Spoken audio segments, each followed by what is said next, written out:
estar vivo, debe haber un flujo constante de oxígeno hacia dentro del cuerpo y un flujo constante de dióxido de carbono hacia afuera. Este intercambio de gases es obra del sistema respiratorio. La energía que nos mueve, que mantiene en funcionamiento el cuerpo, que mantiene vivas sus trillones de células, que lo mantiene a usted vivo, es liberada por el oxígeno proveniente del alimento que tomamos. Hay más que suficiente oxígeno en el aire que nos rodea. La mayor parte del mismo procede de las plantas verdes, un producto de desecho de la fotosíntesis. Se mete oxígeno en el cuerpo al respirar.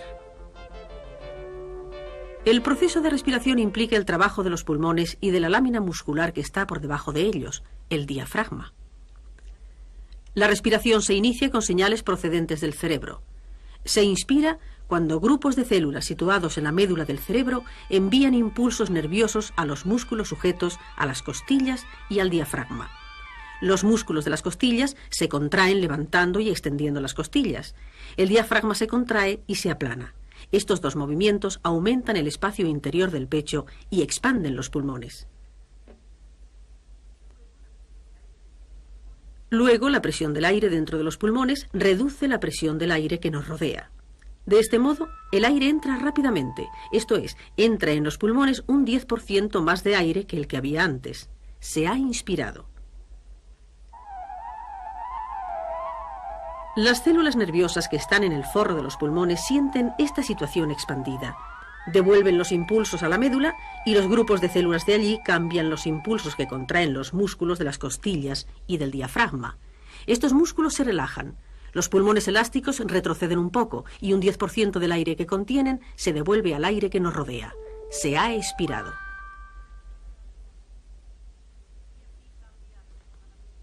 Y así cambia aproximadamente cada vez un 10% del aire que contienen los pulmones. Cuando se descansa, el ciclo se repite 15 veces por minuto. Veamos ahora cómo llega a las células el oxígeno que se inspira y cómo sale el dióxido de carbono. El viaje empieza por la nariz y la boca. Entra el aire portando su carga de oxígeno. Las superficies húmedas del interior de la nariz y de la boca humedecen el aire y la sangre caliente que fluye por los capilares que recorren estas superficies lo calientan.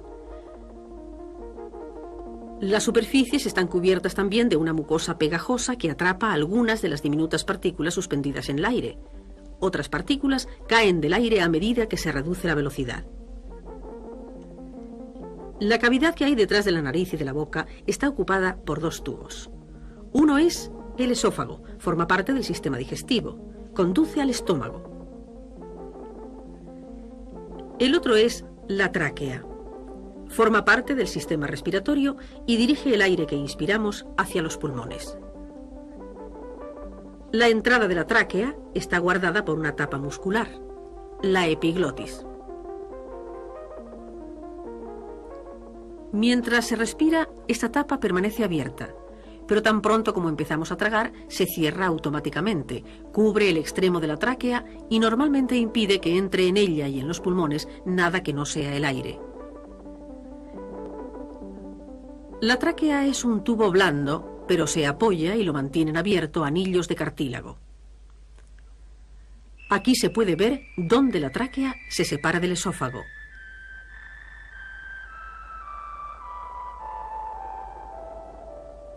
Y cómo los anillos de cartílago le dan su forma a la tráquea.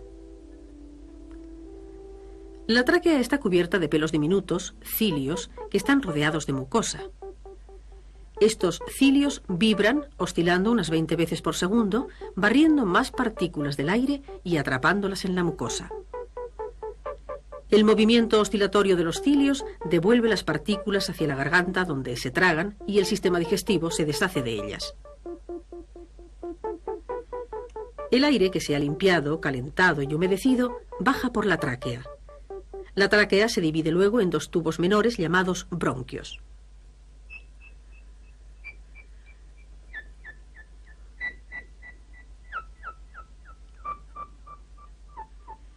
Cada tubo bronquial se divide en tubos más pequeños que penetran los pulmones.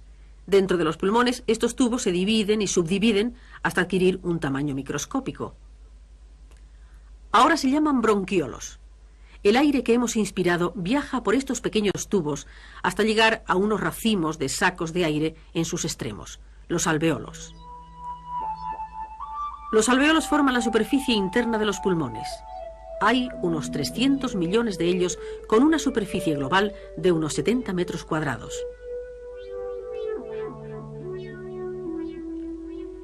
Estos diminutos sacos de aire proporcionan la amplia superficie que necesitan los trillones de células del cuerpo para obtener su provisión de oxígeno del aire. Cada saco de aire, o alveolo, está cubierto por una fina película de fluido y patrullado por células sanguíneas blancas, fagocitos. Los fagocitos se tragan y eliminan la materia intrusa.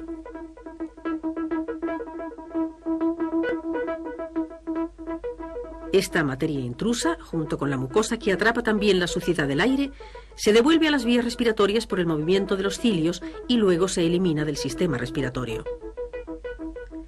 El oxígeno del aire que ha entrado en los pulmones se disuelve ahora en el fluido que cubre cada alveolo. El oxígeno disuelto pasa por las células que forman las finas paredes de los alveolos y luego atraviesa las paredes igualmente finas de los capilares que forran la superficie interna de cada alveolo.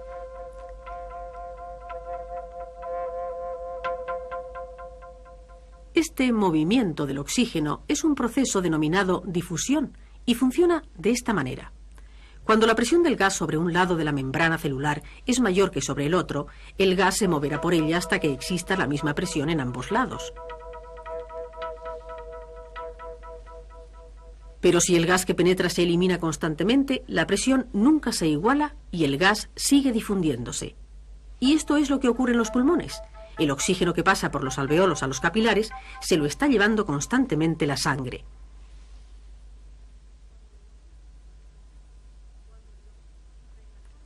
Cuando el oxígeno entra en la sangre, casi todo él es transportado por la hemoglobina de las células rojas. La hemoglobina es una molécula compleja de base de hierro que se vuelve roja cuando se une químicamente con el oxígeno. Esto es lo que le da a la sangre su color rojo. La sangre circula por una red de capilares diminutos transportando su carga de oxígeno. Los capilares convergen en venas diminutas que se unen en otras más grandes que llevan la sangre oxigenada al corazón.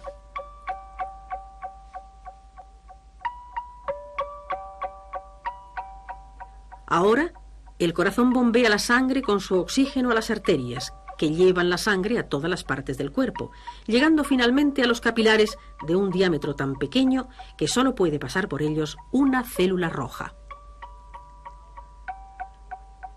Ahora, una nueva diferencia de presión mueve el oxígeno, echándolo esta vez fuera de la sangre.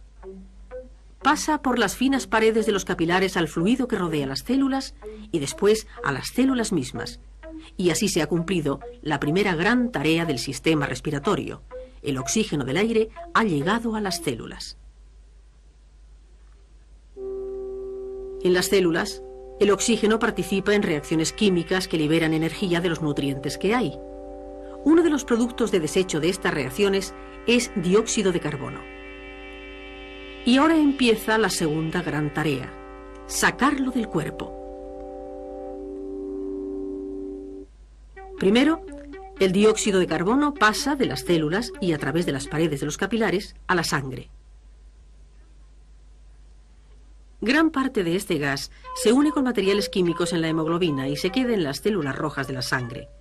Pero más de la mitad del dióxido de carbono lo transporta el plasma, la porción acuosa de la sangre.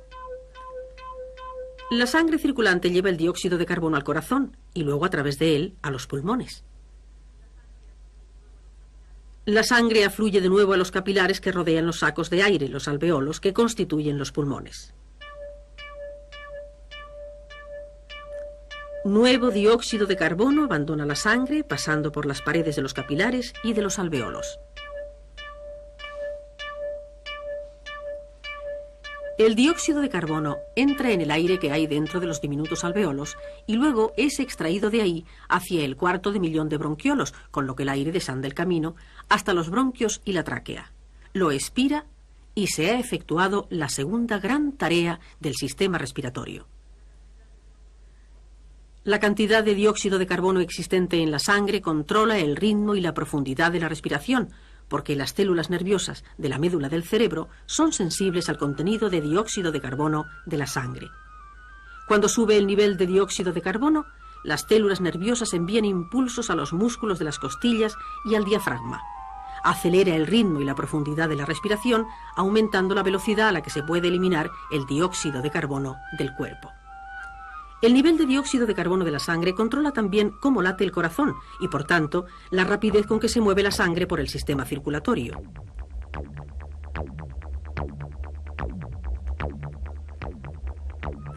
Cuando la incrementada actividad del corazón y de los pulmones ha rebajado suficientemente el nivel de dióxido de carbono, se reduce el ritmo de los impulsos nerviosos, así como el del corazón y los pulmones. Justo antes de que el aire salga de la tráquea, pasa por las cuerdas vocales, dos cuerdas fibrosas situadas en la laringe que se extienden por el pasaje. El aire en movimiento que pasa por las cuerdas vocales puede hacerlas vibrar y produce sonidos. Los músculos que tensan y relajan estas cuerdas pueden cambiar el tono del sonido que producen. Este sonido puede cambiar aún más si movemos la lengua, los labios y la mandíbula, cambiando la forma de la boca. Todo esto produce el lenguaje y la canción. El dióxido de carbono que se expira al aire es reciclado por las plantas. Y así continúa el ciclo. Se respira, se habla, se canta y prosigue el trabajo del sistema respiratorio.